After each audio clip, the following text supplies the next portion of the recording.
Hi everyone, it's Professor Fisher. I wanted to review the lab that's going to be due at the end of this week. This is the third lab.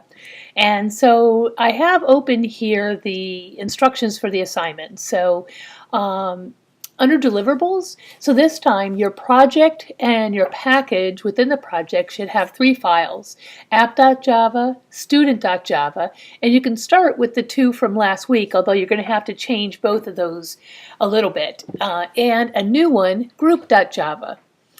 Okay, students should apply, sorry, never mind. So anyways, under contents, it kind of shows you a picture of what logic is going to be in the app, what logic is going to be in the group, and what logic is going to be in the student. So in the app, let's just take a look at that first. You're going to create 4 student objects. You can create them as student 1, student 2, student 3. You can create an array of student objects, and you can even create an array list of student objects, whatever makes the most sense for you. Once you create those 4 students, then you're going to create a group object, and you're going to give that group object a name, and you're going to add the 4 students that you created to the group. Okay, inside the group object, you're going to display the group name and the information about each student in the group.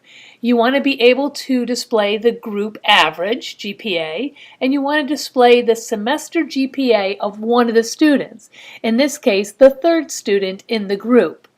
And there's a note there. It says you want to get the information from the student class variables in the group. So you want to start with the group and say, in this group, give me the 3rd student and then give me the GPA for the 3rd student. Okay, and then next it says to create a second set of students, another 4 students, and then you're going to create something called group 2, and again you're going to give group 2 a name, you're going to add those students. So I would actually, in the group class, I would actually add a method that allows you to add students, and in that method you could take in an array of students. That way you could just pass in that array, but it's up to you. There's a lot of ways to do this one. All right, let me scroll down a little bit. Okay, it says here that a student class, you're going to use what you had before. The biggest difference is we were calculating a semester GPA, and then we were forcing that value to be updated from the app. This time, you want to actually use the semester GPA, which calculates a random GPA, and you only want to do it once, and you want to store that value into the student object right away.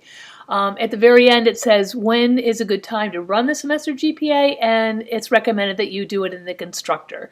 So when you create a constructor, run the semester GPA just once and use that to update the GPA for that particular student. So that's the big change in the student class.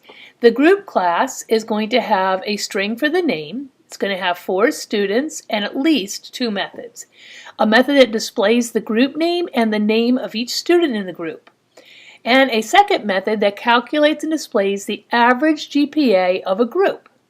Okay, and there's a little example on how you would find the average.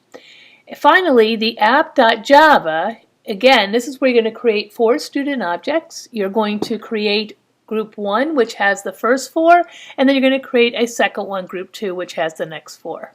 All right, at the very bottom, it gives you some suggestions on how to get started. Start by creating a class called group that has an attribute group name, which will be a string. And then make it work using the app to display only the group name. So kind of starting out with a very simple approach. So, okay, let me make sure that I can add the code that I need to create a group and then be able to print out the name. Then go back and add the students.